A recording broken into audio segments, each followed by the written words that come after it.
جن کے پاس بائبل مقدس ہے وہ میرے ساتھ نکالیں۔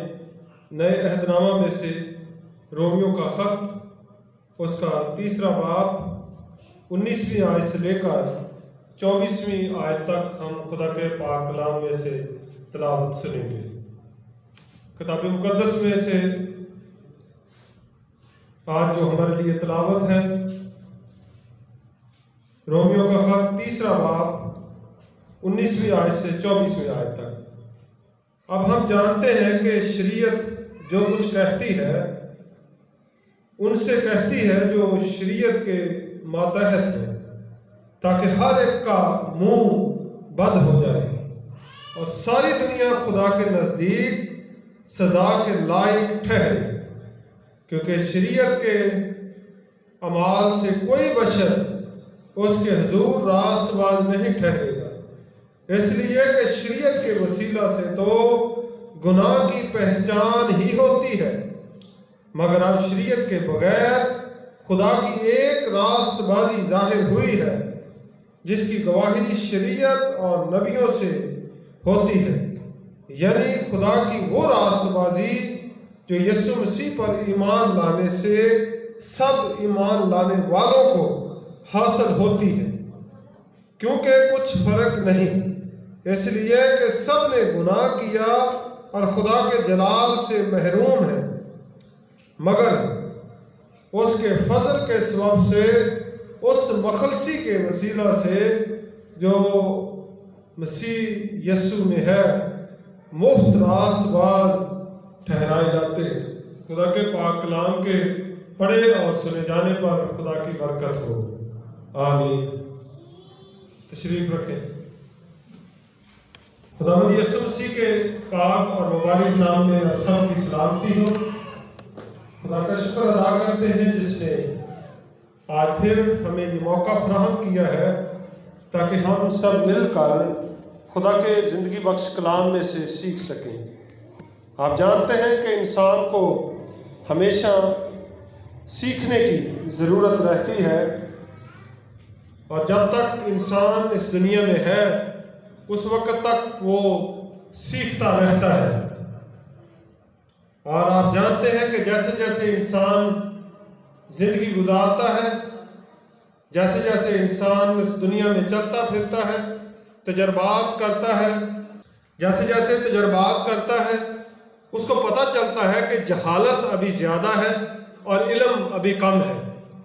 آپ اس بات سے واقف ہیں کہ جو آج سے 20 سال پہلے آپ سوچتے تھے وہ آج نہیں سوچتے، جو کچھ آج سے 20 سال پہلے آپ کرتے تھے آج وہ نہیں کرتے، اور شاید جو 5 سال جب اور گزر جائیں جو آج آپ سوچ رہے ہیں یا آج آپ کر رہے ہیں آج سے 5 سال بعد وہ نہ کریں۔ آپ جانتے ہیں کہ انسان کا علم جو ہے وہ ہمیشہ کمزور رہا ہے، ناقص رہا ہے۔ بائبل مقدس اس کے بارے میں بتاتی ہے کہ ہمارا علم اس وقت ناقص ہے، ہمارا علم اس وقت کمزور ہے، اور ظاہر ہے کہ جب ہمارا علم کمزور ہے تو کمزور کو تقویت دینے کی، طاقت دینے کی ضرورت رہتی ہے۔ کوئی بھی بچہ جب کمزور ہوتا ہے اس کو اچھی خوراک دی جاتی ہے، دودھ اس کو دیا جاتا ہے، اور جو ڈاکٹر ریکمینڈ کرتے ہیں وہ ساری چیزیں اس کو اس لیے دی جاتی ہیں تاکہ وہ تقویت پا سکے، تاکہ اس کے جسم میں انرجی آ سکے۔ اسی طرح آپ نے یہ بھی کہاوت سنی ہوگی کہ تھوڑا علم جو ہوتا ہے وہ خطرے کا سبب بن سکتا ہے۔ پنجابی کی ایک اور بھی مثال ہے کہ نیم حکیمی اور جان کا خطرہ، اس لیے تھوڑا علم جو ہوتا ہے یا تھوڑی سمجھ جو ہوتی ہے وہ خطرے کا سبب بن سکتی ہے۔ تو ساری باتیں اخذ کرنے سے یہ سمجھ آتی ہے کہ انسان کو ہمیشہ سیکھنے کی، سمجھنے کی، تربیت پانے کی ضرورت رہتی ہے۔ انسان پیدا ہونے سے لے کر مرنے تک سیکھتا ہے۔ آج جو کتاب مقدس میں سے میری اور آپ کی رہنمائی کے لیے حوالہ تلاوت ہوا ہے رومیوں کا خط، اس کا 3 باب، اس کی 19ویں آیت سے 24ویں آیت تک، اور آپ جانتے ہیں کہ ان دنوں ہم رومیو کے خط کا تفسیری مطالعہ کر رہے ہیں، اور ہم نے رومیو کے خط کے پہلے باب کی پہلی آیت سے شروع کیا تھا، اور آج ہم تیسرے باب کی 19ویں آیت سے لے کر 24ویں آیت تک پہنچ چکے ہیں۔ آج ہم کتاب مقدس میں سے اپنی تربیت اور اپنی نصیحت کے لیے سیکھیں گے۔ یہ خط بے شک اس وقت مقدس پالوس رسول نے رومیو کی کلیسیا کو لکھا، روم میں جو ایماندار رہتے تھے ان کو لکھا، اور ان کی خامیاں اور ان کی کمزوریاں ان پر ظاہر کی، اور ان کے ایمان کو مضبوط کرنے کے لیے جو ان کی اچھی باتیں تھیں ان کی تعریف کی، اور ان کو کہا کہ وہ کس طرح اور بہتر بن سکتے ہیں، اور کس طرح وہ مضبوط ایماندار بن سکتے ہیں، کس طرح وہ یسوع مسیح کے سچے گواہ بن سکتے ہیں۔ ان ساری باتوں کو کرنے کے لیے مقدس پالوس رسول نے ضروری جانا کہ وہ رومیو کی کلیسیا کو ایک خط لکھے، اور اس خط میں اس نے جو کچھ لکھا اس میں سے آج ہم جو دیکھتے ہیں، لکھا کہ اب ہم جانتے ہیں کہ شریعت جو کچھ کہتی ہے ان سے کہتی ہے جو شریعت کے ماتحت ہیں، تاکہ ہر ایک کا منہ بند ہو جائے اور ساری دنیا خدا کے نزدیک سزا کے لائق ٹھہرے۔ آپ جانتے ہیں کہ خدا کا جو منصوبہ انسان کے لیے ہے، کیونکہ خدا نے انسان کو زندگی گزارنے کے لیے شریعت دی۔ آپ جانتے ہیں کہ خدا نے آدم کو بنایا اور آدم کو ایک حکم دیا، اور اس نے اس حکم کو توڑا، اس شریعت کی خلاف ورزی کی۔ خدا نے اس کو باغ عدن سے نکال دیا اور ساتھ اور شریعت دی۔ جیسے جیسے انسان نافرمان ہوتا گیا، خدا ویسے ویسے اس کو شریعت دیتا گیا۔ انسان کی نافرمانی بڑھتی گئی، خدا کی شریعت بڑھتی گئی، اور آخرکار خدا نے مرد خدا موسیٰ کے ذریعے 613 احکام دیے اور انسان کو بتایا کہ تم ان 613 احکام پر عمل کرو گے تو میرے نزدیک راست سوار ٹھہر سکتے ہو، لیکن اگر ان 613 احکام پر عمل نہیں کرو گے تو تم میرے حضور راست سوار نہیں ٹھہر سکتے۔ جس کی وجہ سے بنی اسرائیل مختلف موقعوں پر گناہ میں گرتے رہے، نافرمانی کرتے رہے، غیر قوموں کے دیوتاؤں کے سامنے قربانیاں چڑھاتے رہے، بت پرستی کرتے رہے، خدا کو چھوڑ کر اور خدا کو مانتے رہے۔ خدا کا قہر اور غضب ان پر بھڑکتا رہا۔ خدا نے اپنے بندہ موسیٰ کے ذریعے ان پر ظاہر کیا۔ جب موسیٰ مرنے کے قریب تھا تو اس نے اپنی آخری تقریر میں یہ کہا کہ تم نے ان دنوں میں مجھ پر یہ ثابت کر دیا ہے کہ تم اس لائق نہیں ہو کہ تم خدا کے حکموں پر عمل کرو، تم گردن کش ہو، تم باغی قوم ہو، تم نے میرے جیتے جی خداوند اپنے خدا سے بغاوت کی، سرکشی کی، اور میرے مرنے کے بعد کیوں نہ کرو گے۔ اور پھر موسیٰ نے کہا کہ ان کو ایک ایسے دل کی ضرورت ہے جو دل پاک اور صاف ہو۔ وہ دل ان کو چاہیے جس دل پر خدا کے قوانین لکھے ہوں۔ اسی لیے پھر حزقیل نبی کی معرفت خداوند فرماتا ہے کہ میں نے ان کے اندر سے سنگین دل نکال ڈالا اور ان کو نیا اور گوشتین دل عنایت کیا۔ پھر ان کو یہ کوئی نہیں سکھائے گا کہ تم خداوند اپنے خدا کی پیروی کرو، پھر وہ خود ہی میری پیروی کریں گے۔ ساری بات کرنے کا مطلب یہ تھا کہ یہاں پر جو لکھا گیا، اب ہم جانتے ہیں کہ شریعت جو کچھ کہتی ہے ان سے کہتی ہے جو شریعت کے متحد ہیں، یعنی جو لوگ شریعت کی راست بازی پر تکیہ کرتے ہیں۔ جب موسیٰ نے کہا کہ ان کو ایک ایسے دل کی ضرورت ہے جس دل پر خدا کے قوانین لکھے ہوں، اس سے یہ اخذ ہوتا ہے کہ انسان جتنا مرضی عمل کر لے، جتنی مرضی کوشش کر لے، انسان ہمیشہ کمزور ہے، کیونکہ یہاں پر جو لکھا گیا ہے کہ اب ہم جانتے ہیں کہ شریعت جو کچھ کہتی ہے ان سے کہتی ہے جو شریعت کے ماتحت ہیں، تاکہ ہر ایک کا منہ بند ہو جائے اور ساری دنیا خدا کے نزدیک سزا کے لائق ٹھہرے۔ آپ جانتے ہیں کہ ساری دنیا خدا کے نزدیک سزا کے لائق تھی، ساری دنیا خدا کے نزدیک مجرم تھی، ساری دنیا خدا کے نزدیک گناہگار تھی، کیونکہ ہم جب پیدائش کی کتاب کے 6 باب کو پڑھتے ہیں تو اس میں لکھا ہوا ہے کہ انسان کے دل کے تصور اور خیالات لڑکپن ہی سے برے ہیں۔ اور پھر وائس کی کتاب میں لکھا ہے کہ بنی آدم جب تک جیتے ہیں حماقت سے جیتے ہیں، اور شرارت ان کے دل میں رہتی ہے۔ اس سے یہ ثابت ہوتا ہے کہ انسان کی نیچر میں گناہ ہے، انسان کی سرشت میں گناہ ہے۔ اور داؤد بادشاہ اس کے بارے میں کہتا ہے کہ میں گناہ کی حالت میں اپنی ماں کے پیٹ میں پڑا اور بدی کی حالت میں نے صورت پکڑی۔ اور زبور نویس بیان کرتا ہے کہ منو وچ گناہ دے جمیا میری مائی نے۔ ان ساری باتوں سے یہ ثابت ہوتا ہے کہ انسان جو گندا اور ناراض اور خود غرض اور لالچی اور انا پرست ہے، وہ خدا کی شریعت پر عمل کرنے سے قاصر ہے۔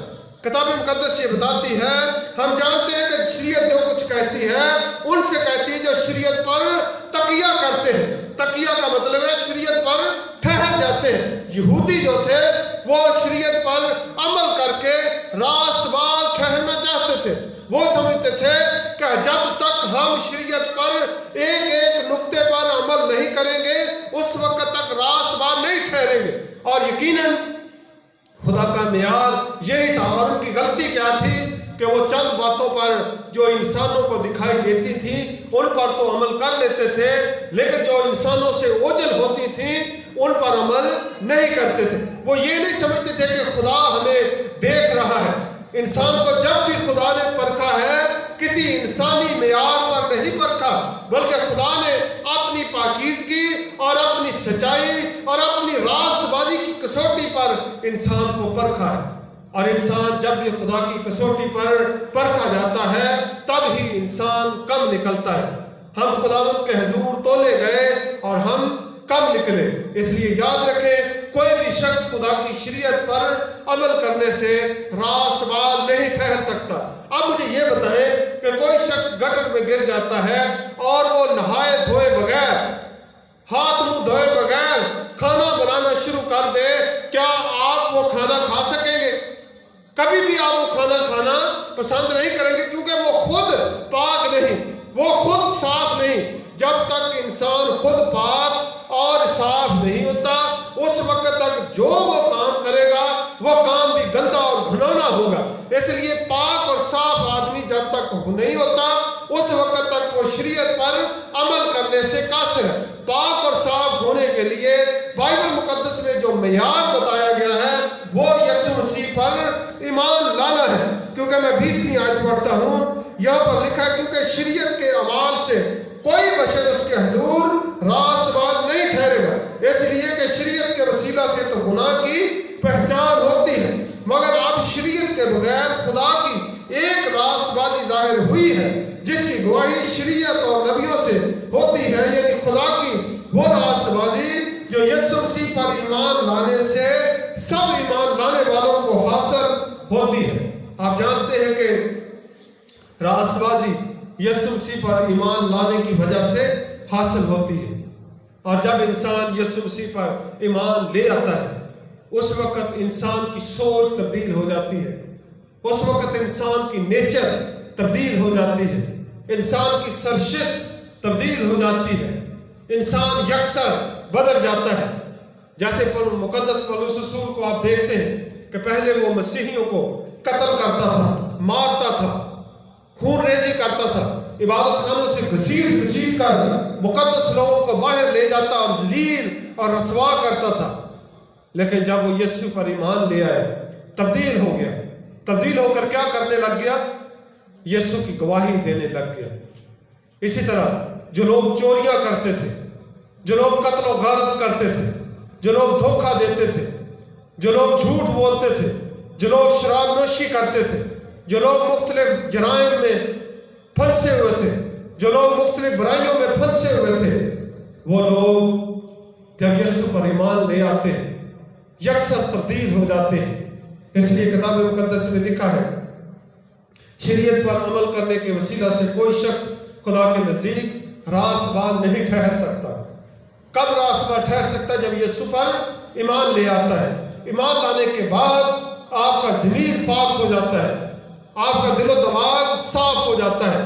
اسی طرح جیسے ایک بچہ جب گٹر میں گر جاتا ہے اس کے والدین اسے نہلا کر دھلا کر اس کی گندگی اتار دیتے ہیں اور اس کو صاف کپڑے پہنا دیتے ہیں اور اس کو خوشبو لگا دیتے ہیں، پھر اس بچے سے خوشبو آتی ہے۔ کتاب مقدس میں لکھا ہے مبارک ہے وہ جنہوں نے اپنے جامے برہ کے خون سے دھو کر سفید کیے ہیں۔ جب ہمارے جامے، ہماری ناراستی یسوع کے خون سے دھل کر پاک اور صاف ہو جائے گی، پھر ہم جو کام کریں گے وہ کام بھی بہتر ہوگا، وہ کام بھی اچھا ہوگا۔ لیکن اگر ہم نے یسوع پر ایمان لا کر اپنے گناہوں کو نہیں دھویا تو پھر ابھی ہمیں سوچنے کی ضرورت ہے۔ دوسری بات کتاب مقدس میں سے جو ہم دیکھتے ہیں 23 آیت میں لکھا ہے، اس لیے کہ سب نے گناہ کیا اور خدا کے جلال سے محروم ہے، مگر اس کے فضل کے سبب سے، اس مخلصی کے وسیلہ سے یہ یسوع مسیح پر میں ہے مفت راست باز ٹھہرائے جاتے ہیں۔ انسان اس دنیا میں زندگی گزارتے ہوئے بہت ساری چیزیں مفت حاصل کرنا چاہتا ہے۔ اب پچھلے دنوں میں یہاں پر بھی بچوں کو گفٹ دیے گئے اور کوڑا میں بھی بچوں کو گفٹ دیے گئے۔ جن بچوں کو ملے وہ بڑے خوش ہوئے کہ ہمیں مفت کوئی چیز ملی ہے، اور جن کو نہیں ملے وہ بیچارے بڑے پریشان ہوئے کہ ہمیں گفٹ نہیں مل سکا۔ کچھ بچے ان میں ابھی بھی چرچ میں بیٹھ کر ہنس رہے ہیں۔ اس لیے آپ جانتے ہیں کہ انسان مفت جو چیز ملتی ہے اس کو بڑی شوق سے نہیں لیتا ہے۔ اور ہمیں کیا مفت میں ملتا ہے؟ راست بازی۔ لکھا کہ مفت میں راست باز ٹھہرائے جاتے ہیں۔ اور آپ جانتے ہیں کہ یہ راست بازی مجھے اور آپ کو تو مفت ملتی ہے، لیکن یہ مفت ہے نہیں۔ اس کے پیچھے ایک بہت بڑا دردناک واقعہ ہے، اس کے پیچھے ایک بہت بڑی اذیت ناک کہانی ہے، اس کے پیچھے ایک بہت بڑی تفصیل ہے۔ یہ چربی سے لے کر کلوری تک کا ایک واقعہ ہے۔ خداوند یسوع مسیح کے بارے میں آپ جانتے ہیں، جس کی ہم ان دنوں میں خوشی منا رہے ہیں، جن کا ہم جنم دن منا رہے ہیں۔ آپ بادشاہوں کے بادشاہ، آپ خداوندوں کے خداوند، اور آپ کی ران اور پوشاک پر لکھا ہے کہ بادشاہوں کا بادشاہ اور خداوندوں کا خداوند۔ اس کے منہ سے دو دھاری تیز تلوار نکلتی ہے، اس کے منہ سے آگ نکلتی ہے، اس کے کہنے سے آسمان اور زمین وجود میں آئے، اس کے کہنے سے سورج اور چاند وجود میں آئے، اس کے کہنے سے پانی اپنی جگہ پر تھم گیا۔ جو کچھ آج دنیا میں ہے یہ سب کچھ خداوند یسوع مسیح کے وسیلہ سے ہے۔ کتاب مقدس میں یوحنا کے انجیل کے پہلے باب کی پہلی آیت میں لکھا ہے، ابتدا میں کلام تھا اور کلام خدا کے ساتھ تھا اور کلام خدا تھا۔ جو کچھ پیدا ہوا اس کے وسیلہ سے پیدا ہوا، جو کچھ پیدا ہوا اس کے وسیلہ سے پیدا ہوا، یعنی جو کچھ کائنات میں موجود ہے یہ میرے اور آپ کے منجی خداوند یسوع مسیح کے وسیلہ سے تھا۔ آپ بادشاہوں کے بادشاہ تھے، لیکن آپ نے ایک چرنی میں جنم لیا تاکہ آپ انسانوں کو یہ سکھا سکیں، تاکہ آپ انسانوں کو یہ بتا سکیں کہ خالق کائنات جو بادشاہوں کا بادشاہ ہے تمہیں نجات دینے کے لیے کس قدر عاجز اور حلیم ہو گیا۔ اور آپ نے ساری زندگی دکھوں اور تکلیفوں اور مصیبتوں اور آزمائشوں میں سے گزاری۔ اور اگر صلیب کا واقعہ میں آپ کے سامنے بیان کرنا شروع کروں تو یہ وقت ختم ہو سکتا ہے، لیکن صلیب کی دردناک کہانی اتنی لمبی اور اتنی وسیع ہے کہ پورے طور پر بیان نہیں ہو سکتی۔ یسایہ 53 باب میں یسایہ نبی بیان کرتا ہے کہ اس نے ہماری مشقتیں اٹھا لی، اس نے ہمارے غموں کو برداشت کیا، تو بھی ہم نے اسے مارا کوٹا اور ستایا ہوا سمجھا، حالانکہ وہ ہماری ہی خطاؤں کے سبب سے گھائل کیا گیا، ہماری ہی بدکرداری کے باعث کچلا گیا، ہماری ہی سلامتی کے لیے اس پر سیاست ہوئی تاکہ اس کے مار کھانے سے ہم شفا پائیں۔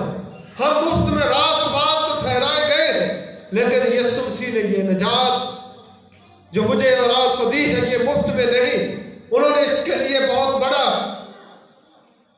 اذیت، بہت بڑی تکلیف برداشت کی ہے۔ اس لیے یاد رکھیں کہ مجھے اور آپ کو تو نجات مفت میں ملتی ہے، لیکن یہ مفت میں ہے نہیں۔ کتاب مقدس میں کیا لکھا ہے؟ سب نے گناہ کیا اور خدا کے جلال سے محروم ہے۔ دنیا میں کوئی بھی ایک شخص ایسا نہیں جو اپنا ہاتھ کھڑا کر کے کہہ سکے کہ میں نے شریعت پر پورے طور پر عمل کیا ہے، کوئی بھی شخص ایسا نہیں۔ یسوع مسیح نے صرف ہاتھ کھڑا کر کے فقیہ اور فریسیوں سے کہا تھا